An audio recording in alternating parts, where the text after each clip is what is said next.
Father Yahweh Bahasam Yahushai Bahasam Hakodash.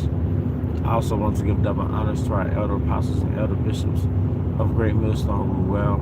Peace and blessings, health and wellness to the house of David the elect. All right, today I want to go into a topic entitled Sowing the Seeds of Wisdom.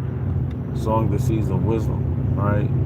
Because a man's mind is like a fertile ground, you know? A man's mind is like a fertile ground. And the seeds of wisdom was sowed into us, all right, by the apostles, man, all right? Because it says in Corinthians, I believe it's 1 Corinthians 3, I have planted, Apollos watered. No, I'm sorry. I have planted, Apollos watered, but Yahweh will give the increase, right? So what did he plant? He planted the seeds of wisdom, all right? He planted the truth in us, you know? And the apostles, this is though they're standing in the stead of the apostle Paul, starting with Elder Apostle Hart. He's standing in that stead of the apostle Paul, where the seeds of wisdom was planted in us, planted into our minds, man. All right? But those seeds of wisdom was planted into our minds, starting when we came into the truth. Now we have to be our own husbandmen, all right? We have to water our ground daily, all right? I used to have a bunch of plants in my apartment. And I actually have to start that back up, but I used to have a bunch of plants within my apartment. And what was I gonna say? I used to have a bunch of plants, and you might not water the plants every day, but you at least, I would like spray them, because I had an early morning meditation in which I would wake up and I think I would mist the plants, because some plants need humidity, you know. But basically, you would water the plants, okay, and in turn they would stay healthy, you know. Oh, I gotta get that back up. It's good for my spirit. But long story short, you would water the plants, and I would mist them every morning. And that's like the seeds of wisdom, you know, because the Most High looks at His elect like a garden, like land, basically. And and that's work. Husbandry is work, you know. Scripture says, in regards to wisdom, come unto her as one that ploweth. All right, and when you plow land, you're breaking the soil up to plant the seed. All right, Yahweh Bahashim Shai used the apostles to plant the seed, and other men have watered those seeds, man. But you have to be your own laborman, your own husband, in a sense that you have to water your ground, man. All right, the ground in your mind, that fertile soil in your mind, and you know you do that by reading, praying, you know, because when you're negligent of your land, what happens? Weeds take over, you know, maybe pests take over, a lot of insects that eat on your crops, all right? And that's your mind becoming abandoned. If you look up the word fool, F-O-O-L, in this etymology, it really goes back to godless. And one of the synonyms that intrigued me for the word fool, all right, is the word abandoned, you know. And a lot of times our mind is idle. For one, we're in this flesh and it's natural. Even if you are devoted to this truth, you still have vain thoughts. But sometimes, you know, your mind goes idle, or you're dominated by your flesh, all right? And you're doing all type of things that's out of the spirit, is because your land within your mind has been abandoned. It's been negligent of care, of maintenance. You see? It's been negligent of that maintenance. Because a husbandman, he's working on the land every day, and that will play out spiritually with us reading every day. All right, reading, praying, and this is factoring in doing the teaching, because it's more like output, and it's really a result of you reading. We know we're supposed to do that. For brothers who are doing that, we know we're supposed to do that. But that self-care, like one thing that's been on my spirit and I wanted to be more into was self-care. But I'm realizing and I'm learning that self-care starts in the spirit. The first thing you do is get your spirit on point. Get your spirit in the right place. Put the right input in your mind. Plant the right seeds of information into your mind. You can never say, I've read the whole Bible and I've learned enough. The Bible is for your spirit to absorb, right? When the scriptures talk about the inward parts of the belly, the inward belly, it's talking about the belly of your mind, because spiritually, your mind is a belly. So people say you couldn't stomach the truth because your mind is a belly. All right, and you always feed the belly daily. You feel me? You always feed the belly. You always feed your spirit absorbs information the way a belly absorbs nutrients from food.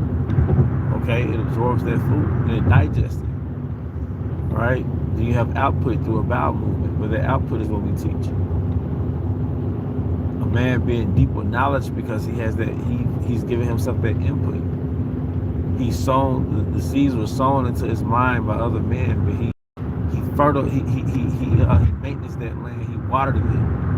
He cut out the weeds, and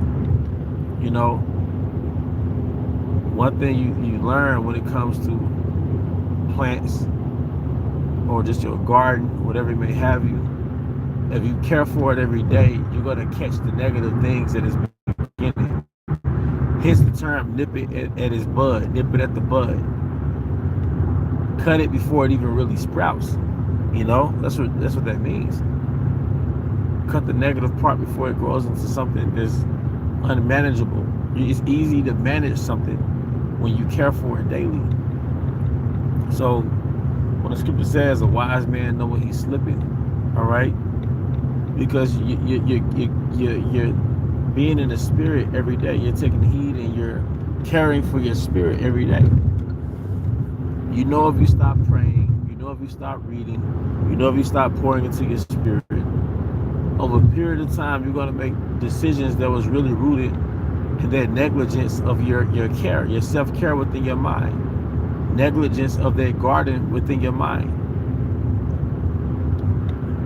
And scripture says how a slothful man, his house shall decay. But once again, if you pay attention to the details of your inner house and your mind, you maintenance your house every day, you're doing something every day, all right, guess what?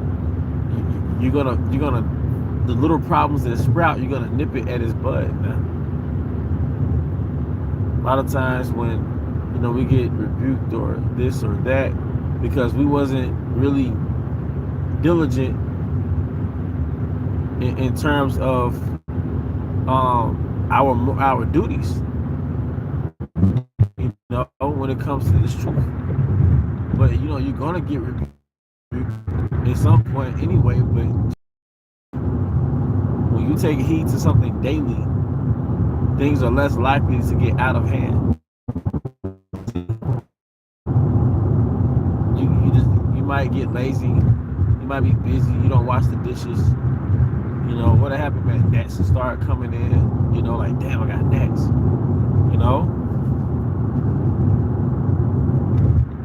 So, that daily care within your mind. That daily care within your mind, that's important. Watering that garden within your mind. And the more you read the scriptures, the more you see that Wisdom is the prize, the greatest gift. Man, move over, man. Damn, man. The greatest gift that a man can have, the greatest gift that a man can possess is wisdom. You know?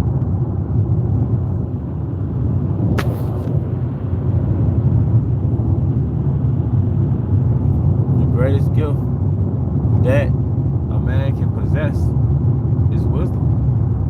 But the greatest gift that a man can possess is the information in his mind.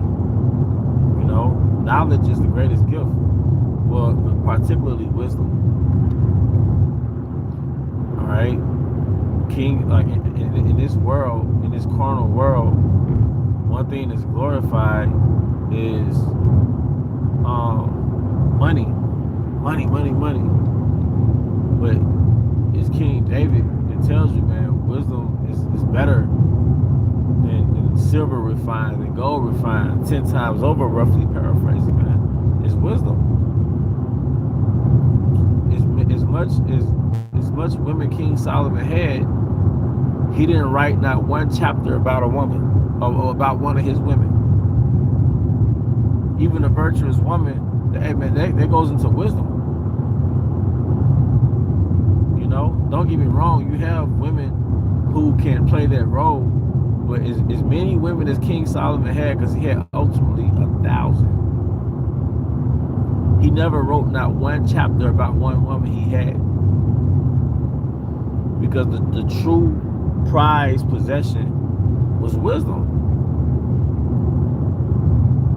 Even the rulers of this world, the elites, they possess on the left-hand side the knowledge, that ancient knowledge, that sacred knowledge that on the left-hand side. The most valuable thing you can possess is wisdom. Now the scripture says knowledge of wickedness is not wisdom, but they possess ancient knowledge is what I'm saying. They possess that dark knowledge on the left hand. But wisdom is something that's possessed within your mind. You know? But it's the results of pouring into your mind daily. So just imagine, you know, you might have bought a plant, right? From Walmart or just some store that has indoor plants. Maybe you were into outdoor plants. Man, if you were negligent, you went out of town for a while, you know, the seasons change, the weather's changed, you have different insects coming. If you were negligent and maintenance, you know. But I mean, hey, that's pretty much the point. I hope this lesson was of edification. You know, once again, I want to give all honor and glory to Yahweh Bahashim Yahushai, Bahashim Rakah HaKodash. I also want to give double honors to our elder apostles and elder bishops of Great Millstone who rule well. Peace and blessings, health and wellness to the house of David the elect. Abba Baal, Kum Yashala, Shalom.